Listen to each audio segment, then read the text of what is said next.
রমজানের দ্বিতীয় দিনেও রাজধানীর বিভিন্ন সড়কে বেড়েছে যানজটের মাত্রা। সকালের দিকে তুলনামূলক কম থাকলেও দুপুরের পর থেকে যানজটের মাত্রা হয়ে ওঠে আরও তীব্রতর। যানজট কমাতে ট্রাফিক পুলিশের তৎপরতা থাকলেও একই সময়ে অনেক গাড়ি রাস্তায় বের হওয়ায় হিমশিম অবস্থার মুখোমুখি হচ্ছেন তারা। সহকর্মী রিফাত শিশিরের প্রতিবেদন। রমজান এলেই পাল্টে যায় ঢাকার যানজটের চিত্র। বছরব্যাপী যানজটের মহানগর ঢাকায় রমজান মাসে 2 থেকে 3 গুণ বাড়ে গাড়ি ও রিকশার চাপ। রাজধানীর সবচেয়ে স্বস্তির পথ হাতিরঝিলে বিকেল থেকেই লম্বা হতে থাকে প্রাইভেট গাড়ি ও সিএনজি অটোরিকশার লাইন। এছাড়া তেজগাঁ, কারওয়ানবাজার, ফার্মগেট, বিজয় সরণি, মহাখালীর রাস্তায় বিকেল 3টার পর থেকেই বাড়তে থাকে ভোগান্তি।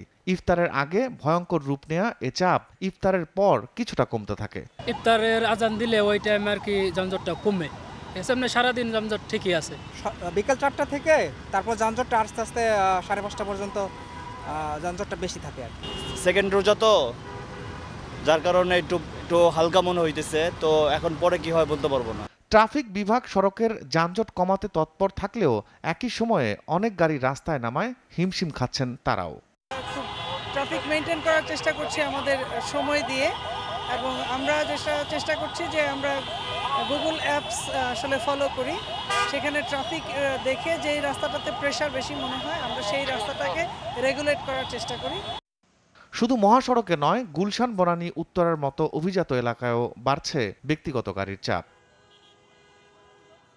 রিফাত শিশির, এসএ টিভি, ঢাকা।